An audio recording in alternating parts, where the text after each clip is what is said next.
Y ahora, un mensaje de bendición con el pastor Víctor Manuel Buitrago. Estuve tratando de aconsejar a un hermano muy querido, un hermano de esos que nosotros podemos llamar un hermano fiel, por lo menos desde nuestra perspectiva, de lo que es la fidelidad. Y en el momento de la charla con él, lo percibí un poquito deprimido, melancólico, y en medio de toda esa charla me expresó una frase que me dejó pensando, me conmovió. La frase es la siguiente: yo creo que Dios existe, pero yo no existo para Dios. Vuelvo y le repito, yo creo que Dios existe, pero yo creo que yo no existo para Dios. Esta frase es una frase tremenda. Entonces, por eso quiero presentarles a ustedes cuando alguien cree que no existe para Dios. Y quiero dar unas herramientas bíblicas, teológicas, psicológicas para el acompañamiento pastoral de una crisis existencial de fe como esa. Yo creo que esto es un asunto un poquito complicado para nosotros y tratar de ¿cómo digo yo?, de entrar en este asunto es un poco difícil. Estas herramientas espero que las puedan utilizar. No necesariamente ustedes tienen que ser un pastor, pero son unas herramientas para un acompañamiento pastoral de una crisis existencial de fe como esta. Yo creo que Dios existe, pero creo que yo no existo para Dios. La frase que nos abre la puerta al corazón de este hermano. Comprendiendo la crisis sería la primera parte. Pocas frases en el ámbito pastoral contienen tanta densidad teológica y tanto dolor personal como la que este hermano pronunció. En apenas 20 palabras, él ha articulado con precisión lo que muchos sienten pero no logran expresar. No es que dude de la existencia de Dios, sino que duda de su propia relevancia ante Dios. Esta distinción es fundamental. No estamos ante un ateo ni ante un agnóstico. Estamos ante alguien que cree, y quizás lo cree profundamente, pero que ha llegado a la conclusión devastadora de que su vida es invisible a los ojos del Creador. Es una crisis de pertenencia divina, no de fe intelectual. Lo que quiero hacer hoy es ofrecer herramientas pastorales integradas, bíblicas, teológicas y psicológicas, para que quien acompañe a un hermano como este pueda hacerlo con sabiduría, compasión y eficiencia. No se trata de dar respuestas rápidas, sino de caminar junto a ese hermano en la oscuridad hasta que la luz vuelva a encontrarlo. Primera parte: el diagnóstico de la crisis. ¿Qué está diciendo realmente? Cuando alguien dice, yo no existo para Dios, está comunicando varias cosas simultáneamente. El pastor o el consejero o el acompañante, ese acompañante sabio, debe aprender a escuchar todas las capas. Siento que mis oraciones no llegan, o si llegan, no importan. He sufrido y Dios no ha intervenido. Eso solo puede significar que no me ve. Me comparo con otros creyentes y ellos parecen tener una relación viva con Dios. Yo no. Soy demasiado pequeño, demasiado pecador, demasiado insignificante para merecer la atención de Dios. Tal vez fui un error. Dios me creó, pero no tenía planes para mí.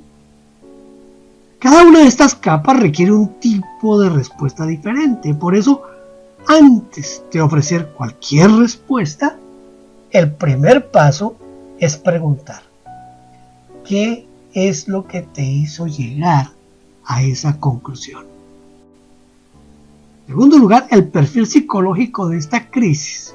Miren, desde la psicología, esta experiencia tiene nombre y ha sido estudiada ampliamente y se relaciona con varios fenómenos. Indefensión aprendida. Eso es lo que decía Martin Seligman.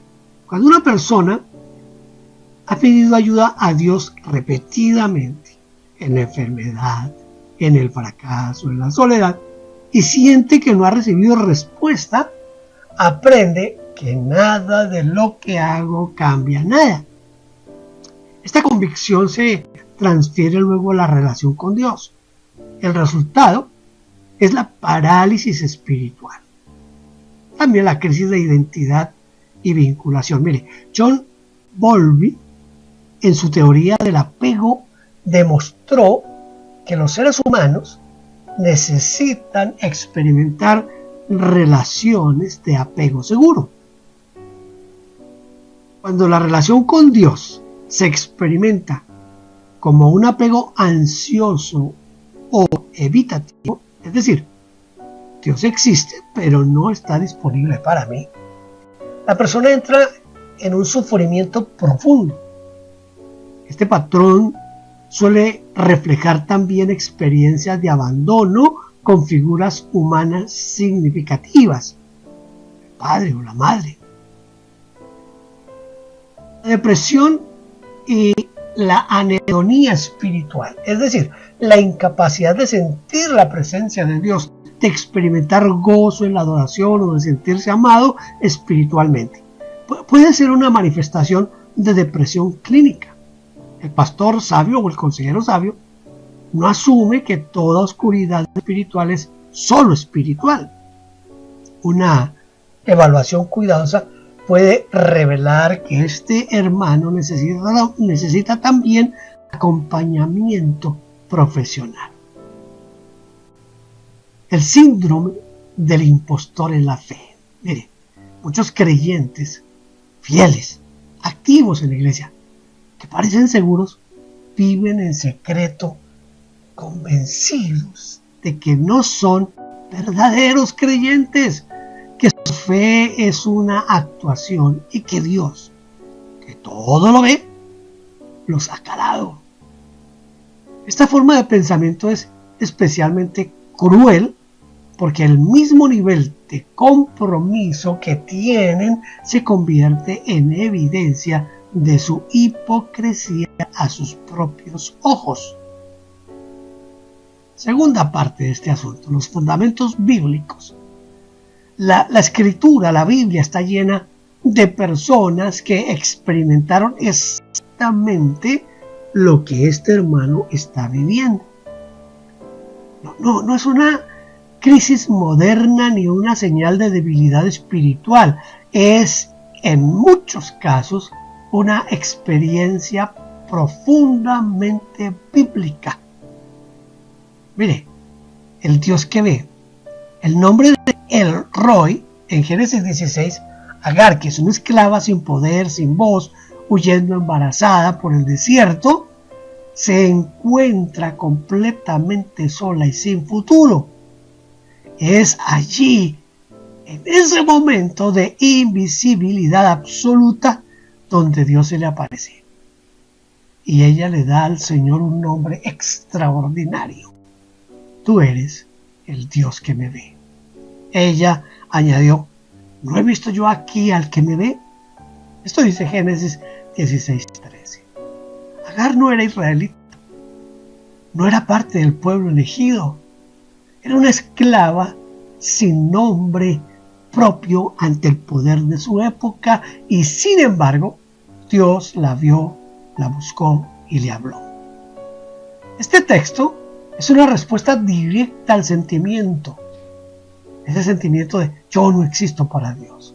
Él es el Dios que ve a los invisibles. Segundo, el Salmo del Abandono, que es el Salmo 22. El Salmo 22 es quizás el texto más honesto de toda la Biblia sobre esta experiencia. David comienza con un grito que resuena a través de los siglos. Dios mío, ¿por qué me has abandonado? ¿Por qué estás tan lejos de mi salvación y de las palabras de mi clamor? Esto dice el Salmo 22.1. Y más adelante, en el versículo 24, el mismo Salmo revela la respuesta que Dios le da a esa experiencia de abandono. Porque no menosprecio ni abomino la aflicción del afligido, ni le oculto su rostro, sino que cuando clamó a él, le oyó. Cuando clamó a él, le oyó. Salmo 24. Lo que hace este salmo especialmente poderoso para consolar a estos que piensan que no existen para Dios es que Jesús mismo lo citó desde la cruz. Mateo 27:46. Y esto significa que el Hijo de Dios atravesó la misma experiencia de no existir para Dios. Y sin embargo, ese no fue el final de la historia. Tenemos otro ejemplo, Elías bajo el enebro. En 1 de Reyes capítulo 19, Elías es uno de los profetas más grandes de la historia bíblica. Acababa de experimentar un milagro extraordinario en el monte Carmelo. Sin embargo, en 1 de Reyes 19 lo encontramos colapsado bajo un árbol pidiendo morir. Ya es suficiente, Señor. Toma mi vida porque no soy mejor que mis padres. Esto dice 1 Reyes 19:4. La respuesta de Dios ante esta crisis no fue un sermón, no fue una reprensión, fue comida, agua y descanso. El ángel lo tocó y le dijo: levántate y come porque el camino es demasiado largo para ti. Dios atendió primero el cuerpo antes de hablar al espíritu. Este pasaje nos enseña algo crucial para el acompañamiento pastoral o a personas que están en crisis. A veces la crisis espiritual más profunda tiene raíces físicas y emocionales. El agotamiento, el aislamiento y el miedo hacen que incluso los más fieles crean que Dios los ha abandonado. ¿Y qué tal esto? El padre que corre. Lucas 15. En la parábola del hijo pródigo, el momento más revelador no es la partida del hijo ni su arrepentimiento, sino la actitud del padre cuando lo ve volver. Y cuando aún estaba lejos, lo vio su padre y fue movido a misericordia y corrió y se echó sobre su cuello y le besó. Esto dice Lucas 15:20. El padre estaba mirando, estaba esperando. No había dejado de pensar en su hijo ni un solo día. Y cuando lo vio a lo lejos, sucio, disminuido, fracasado, corrió hacia él. Esta es la imagen más poderosa del Evangelio para aquellos que se encuentran en esa crisis de que piensan que no existe para Dios. Dios no solo lo ve, está corriendo hacia él. Hay otros textos que son clave para meditar junto con este tipo de personas. ¿Puede una mujer olvidarse de lo que dio a luz para dejar de compadecerse del hijo de su vientre? Aunque ella se olvide, nunca me olvidaré de ti. Mira, en las palmas de mis manos te tengo esculpida. Esto dice Isaías 49:15-16. Porque somos hechura de Dios, creados en Cristo Jesús para buenas obras, las cuales Dios preparó de antemano para que anduviésemos en ellas. Esto dice Efesios 12, 2:10. ¿O no se venden todos los pajarillos por una moneda? Con todo, ni uno de ellos cae a tierra sin vuestro Padre. Pues aún vuestros cabellos están todos contados. Mateo 10, versículos 29 y 30. Jehová me llamó desde antes que naciera. Desde las entrañas de mi madre hizo él mención de mi nombre. Isaías 49:1. Entramos a la tercera parte de esta ayuda, el marco teológico. La omnisciencia de Dios como una garantía personal. Mire, la doctrina de la omnisciencia de Dios no es solo un atributo abstracto, es una verdad personal y relacional. Dios no solo sabe todo en general, Él conoce cada individuo en particular con una profundidad que ningún ser humano puede alcanzar. El Salmo 139 despliega esta verdad en toda su extensión. Dios conoce nuestro sentarnos y nuestro levantarnos, nuestros pensamientos desde lejos, nuestras palabras antes de que estén en nuestra lengua. Nos escudriña cuando andamos y cuando descansamos. Nada de nosotros le es oculto. Desde esta perspectiva, decir no existo para Dios es teológicamente imposible. Si Dios es omnisciente, entonces conoce a este hermano que está pensando que no existe para Dios y lo conoce más profundamente que él mismo se conoce. La pregunta no es si Dios lo ve, sino por qué este hermano no puede sentir que Dios lo ve. El concepto de noche oscura del alma. Mira este concepto. San Juan de la Cruz, un místico español del siglo XVI, describió un fenómeno espiritual que llamó la noche oscura del alma. Esta es una etapa de la vida espiritual en la que Dios parece completamente ausente. La oración se siente vacía y el alma experimenta una desolación total. Lo que San Juan de la Cruz afirmó, y esto es crucial, es que esta experiencia no es señal de abandono divino, sino de una profundización en la relación con Dios. Es el desprendimiento de las consolaciones superficiales para encontrar a Dios en un nivel más profundo y maduro. Compartir esto con un hermano que cree que no existe para Dios puede ser liberador. Lo que él está viviendo no es novedad. Los santos más grandes de la historia lo vivieron y no los destruyó, los transformó. El amor incondicional, el ágape divino. En la teología del Nuevo Testamento, el amor de Dios, el ágape o el agape, dicen otros, es radicalmente diferente al amor humano. No está condicionado por el mérito, por el rendimiento espiritual, ni por la visibilidad del creyente. No. Juan lo expresa con claridad absoluta. Lo que dice el apóstol Juan. En esto consiste el amor. No en que nosotros hayamos amado a Dios, sino en que Él nos amó a nosotros y envió a su Hijo como propiciación por nuestros pecados. Primera de Juan 4:10. El amor de Dios es siempre la causa, nunca el efecto. Este hermano quizás ha estado pensando que el amor de Dios hacia él depende de cuánto lo siente o cuánto ora o qué tan buen creyente es. La teología cristiana afirma exactamente lo contrario. Algunas estrategias pastorales prácticas para ayudar a este tipo de personas.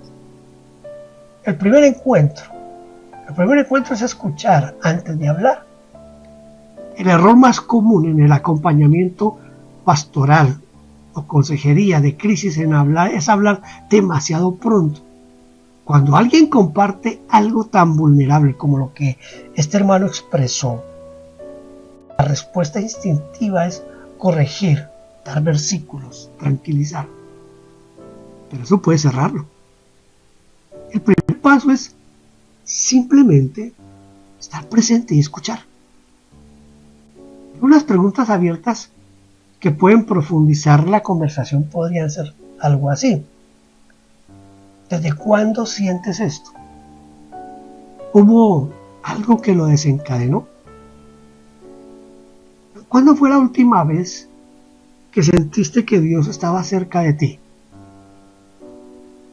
¿Hay algo que hayas pedido a Dios repetidamente sin recibir respuesta? ¿Cómo era tu relación con tu padre o con figuras de autoridad en tu infancia? ¿Estás pudiendo dormir bien? ¿Es comer bien? ¿Tienes energía para las cosas de cada día? Esta última pregunta es importante porque puede revelar si hay un componente depresivo que necesita atención médica, además de atención pastoral. Lo otro es validar la experiencia sin confirmar la conclusión. Mire, hay una diferencia fundamental entre validar el dolor de alguien y confirmar sus conclusiones erróneas. Se puede y se debe hacer ambas cosas al mismo tiempo. Por ejemplo, entiendo que sientes que Dios no te ve y ese dolor es completamente real. Muchos siervos de Dios en la Biblia sintieron exactamente lo mismo y al mismo tiempo la Escritura nos dice que esa sensación no refleja la realidad. Trabajemos juntos para entender qué hay entre esa sensación y la verdad. Este enfoque valida al hermano como persona, toma en serio su sufrimiento y abre la puerta a la reconexión con la verdad bíblica sin validar la experiencia que él está experimentando. Ahora, el uso terapéutico de los salmos de lamento, eso puede ayudar mucho. Mire, los salmos de lamento, por ejemplo el 22, el 44, el 88, entre otros, son extraordinariamente útiles en el acompañamiento de esta crisis. Recordamos o recomendemos la siguiente práctica: leerlos juntos en voz alta, alternando versículos. Invitar al hermano a subrayar las frases que más expresan lo que este hermano está sintiendo. Identificar el giro en cada salmo, el momento en el que la queja se convierte en confianza. Preguntarle: ¿puedes creer que algún día sentirás lo que el salmista sintió al final? Este ejercicio hace tres cosas simultáneamente. Legitima el sufrimiento, ancla la experiencia personal en la comunidad histórica de la fe y ofrece una trayectoria hacia la esperanza. Ahora, la oración del lamento. Hay que enseñar a gritar a Dios. Muchos creyentes han aprendido una forma de orar que no tiene espacio para el dolor, para la rabia o para la decepción. Se les ha enseñado que orar es agradecer, alabar y pedir con fe. Pero la Biblia muestra una forma mucho más amplia y honrada y honesta de hablar con Dios. Invita a este hermano a orar de forma diferente. Puede comenzar con una oración modesta, una oración modelo que está basada en el Salmo 22. Mira, el Salmo 22 dice: Señor, siento que no existo para ti, que mis oraciones rebotan en el techo, que cuando te necesito no estás. No puedo explicar esto, solo puedo decírtelo. Y te lo digo a ti porque aunque no te siento, no sé a quién más decírselo. Aquí estoy, herido y confundido. Encuéntrame. Mire, esta forma de orar puede ser liberadora. Muchas personas descubren que el acto mismo de hablar a un Dios que no sienten es ya un acto de fe más profundo que cualquier oración de alabanza que hayan pronunciado jamás. Comunidad y la encarnación del amor de Dios. Uno de los errores de la teología individualista es presentar la relación con Dios como algo completamente privado y directo. La Biblia, la Escritura, tiene otra visión. Dios ama a las personas con frecuencia a través de las personas. Lo que un hermano así necesita experimentar es el amor de Dios encarnado en personas concretas. Algunas acciones prácticas para esto pueden ser visitas regulares a este hermano, no para dar devocionales, sino simplemente para estar presente y compartir una comida. Testimonios de otros miembros de la iglesia que hayan atravesado por crisis similares. Un grupo pequeño de oración donde pueda ser visto, conocido y amado por personas reales. Quizás asignarle un mentor espiritual que se reúna con él semanalmente durante un periodo definido de tiempo. La iglesia no es solo el lugar donde uno aprende sobre el amor de Dios, es el lugar donde lo experimenta, donde vive el amor de Dios. Ahora hay que identificar y trabajar las heridas subyacentes. Mire, frecuentemente la experiencia de no existir para Dios tiene raíces en relaciones humanas fracturadas. La psicología del apego y la experiencia pastoral coinciden en esto. La manera en que imaginamos a Dios suele estar profundamente moldeada por la relación que tuvimos con nuestros padres o con nuestras figuras de autoridad, profesores, los amigos. Si este hermano tuvo un padre ausente, indiferente o abusivo, es muy probable que haya proyectado esas experiencias en su imagen de Dios. Hacerle las siguientes preguntas con mucha delicadeza puede abrir puertas importantes. Mire, preguntas como esta. ¿Cómo era tu padre? ¿Estaba presente? ¿Te daba importancia? ¿Alguna vez sentiste que eras invisible o irrelevante para alguien que era importante en tu vida? ¿Cuándo en tu vida te has sentido más visto, valorado por otra persona? Si las respuestas sugieren heridas profundas de la infancia, el pastor o el consejero o el mentor debe recomendar acompañamiento psicológico profesional como parte integral del cuidado, no como un reemplazo ni de la Biblia ni de lo pastoral. No. Ahora, lo que no se debe hacer. Mire, tan importante como saber qué hacer es también saber qué evitar. En el acompañamiento de esta crisis, los siguientes errores pueden causar daño real. El versículo rápido, es decir, responder con un versículo memorizado sin escuchar la historia completa, esa historia completa que comunica al hermano, que comunica al hermano a través de su dolor. Eso no importa lo suficiente como para merecer tiempo y atención, seguramente para algunos. Usa la escritura, pero úsala despacio, con contexto, en el momento apropiado. La culpabilización espiritual. Mire, frases como Quizás hay pecado no confesado. Deberías orar más. Es que no tienes suficiente fe. Esas frases son devastadoras en este contexto. Además de no ser necesariamente ciertas, comunican exactamente lo opuesto a lo que este hermano necesita escuchar. La comparación con hermanos más espirituales. Señalar a otras personas cuya vida espiritual parece más vibrante solo profundiza el sentimiento de inadecuación y confirma la sospecha de que el problema está en él.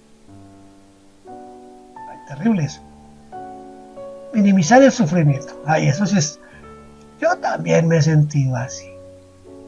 Es para tanto. Todos los cristianos pasan por esto. Pueden ser bien intencionadas esas frases, pero minimizan una experiencia que para este hermano es devastadora, que es una experiencia real. Ahora, ignorar señales de alerta. Ojo con eso.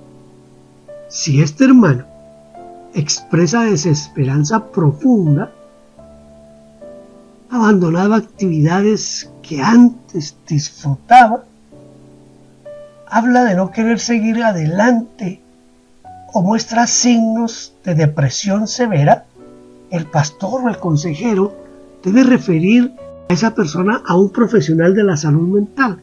La crisis espiritual y la crisis psicológica no son mutuamente excluyentes y a veces una debe ser atendida para que la otra pueda sanar. Un camino hacia la restauración. Pero el tiempo como parte de la sanidad. La restauración de la certeza del amor de Dios rara vez ocurre en una sola conversación. Esto es un proceso. El pastor, el consejero, el acompañante que están con este hermano deben estar comprometidos con el largo plazo sin expectativas de resultados inmediatos. Segundo, el testimonio como recurso. En algún momento del proceso, no al principio, compartir testimonios de personas que atravesaron la misma oscuridad. Esto puede ser transformador. C.S. Lewis, en Una pena en observación, el hermano Lawrence, en La práctica de la presencia de Dios, o Martín Lutero, quien también atravesó profundas crisis de fe, son recursos poderosos. Tercero, la fe como acto de voluntad, no solo de sentimiento. Uno de los regalos más liberadores que puede ofrecer el acompañante, el pastor, el consejero, es enseñarle a este hermano que la fe no es un sentimiento, sino una decisión. El modelo del Salmo 22, aunque no te siento, te sigo hablando, es en sí mismo una declaración de fe profunda. La fe que persiste en la oscuridad es a menudo la fe más genuina. Cuarto, pequeños rituales de reconexión. Ponga prácticas pequeñas y concretas que no dependan del estado emocional. Por ejemplo, llevar un diario de evidencias. Cada día escribir una sola cosa, por pequeña que sea, que podría ser señal del cuidado de Dios. Leer un versículo cada mañana sobre la fidelidad de Dios, no como devoción emocional, sino como alimentación doctrinal. O, ¿qué tal recitar el Padre Nuestro en voz alta? Incluso cuando no sienta nada, como lo que lo haga como un acto de obediencia consciente. O quizás rodearse de testimonios de la fidelidad de Dios en la historia. Es decir, que tenga acceso a libros biográficos que figuran de la fe. Podemos ir concluyendo diciendo que el privilegio de acompañar a la frase de este hermano. Él dice: yo creo que Dios existe, pero creo que yo no existo para Dios. Es en el fondo una declaración de amor herido. Solo puede sentir ese dolor quien en algún momento creyó, esperó, amó. No es la voz indiferente, es la voz del que esperaba más de la relación y no lo encontró. Tu privilegio como consejero, como pastor, como acompañante, es caminar a su lado con paciencia, con la escritura en el corazón y en las manos, esas manos abiertas. No para darle respuestas perfectas, sino para hacer en tu presencia una evidencia viva de que alguien lo ve, que alguien lo escucha, alguien lo considera suficientemente importante como para dedicarle tiempo y atención. En ese acto sencillo, pero poderoso, sin que él lo sepa, sin que él lo vea quizás todavía, ya le estás revelando algo de Dios. Así como yo os he amado, que también vosotros os améis unos a otros. En esto conocerán todos que sois mis discípulos. Juan 13, 34 y 35. Quiero dejarle una lista de recursos recomendados. Algunos son libros para el pastor acompañante. Si usted va a ser un pastor acompañante, le recomiendo a C.S. Lewis Una pena en observación, que es sobre la ausencia de Dios y el duelo. El libro de Henry Nouwen, El regreso del hijo pródigo, que es una meditación sobre el amor del Padre. O el libro de Gerald Sitzer, Una gracia disfrazada, que es sobre encontrar a Dios en el sufrimiento. Dana Lender y Temper Longman escribieron El grito del alma, que es sobre los salmos del lamento, que los mencioné hace rato. Larry Crabb es en el libro Conectando, que es sobre la sanidad a través de la comunidad cristiana. Ahora, para el hermano que está en crisis, para el hermano que cree que no existe para Dios, el libro de Philip Yancey, que se llama ¿Dónde está Dios cuando se sufre? Este es un libro accesible y es honesto. O el libro de John Ortberg, Dios está más cerca de lo que crees. Os recomendarle leer y releer el Salmo 22, el 42, el 43, el 88, el 102, el 139, en una lectura meditativa. También hay algunos recursos psicológicos complementarios. Si hay signos de depresión clínica, pues referirlo al psicólogo o al psiquiatra cristiano. La psicología del apego, que es explorar si las heridas de vinculación están en la base de la crisis. Y la terapia cognitivo-conductual, que es útil para identificar y modificar los pensamientos automáticos negativos sobre Dios y sobre uno mismo. Mire, yo espero que esta charla nos ayude a todos, porque todos en algún momento nos hemos sentido que aunque sabemos que Dios existe, hay momentos en que pensamos que nosotros no existimos para Dios, porque tenemos oraciones que no han recibido respuesta, tenemos peticiones que no han recibido respuesta, hay momentos en los que no sentimos a Dios. Todos hemos pasado por ahí. Espero que todo lo que he hablado hoy le ayude, le sirva a usted si está en esa crisis, o a usted si es compañero, consejero de alguien que está atravesando una crisis como esta. Recuerde que usted puede escribirme a victorbuitrago@gmail.com. Yo siempre respondo todos los mensajes que llegan a mi correo. Dios le continúe bendiciendo. Gracias por vernos. No olvide suscribirse y tocar la campanita. Toda la gloria sea para Dios.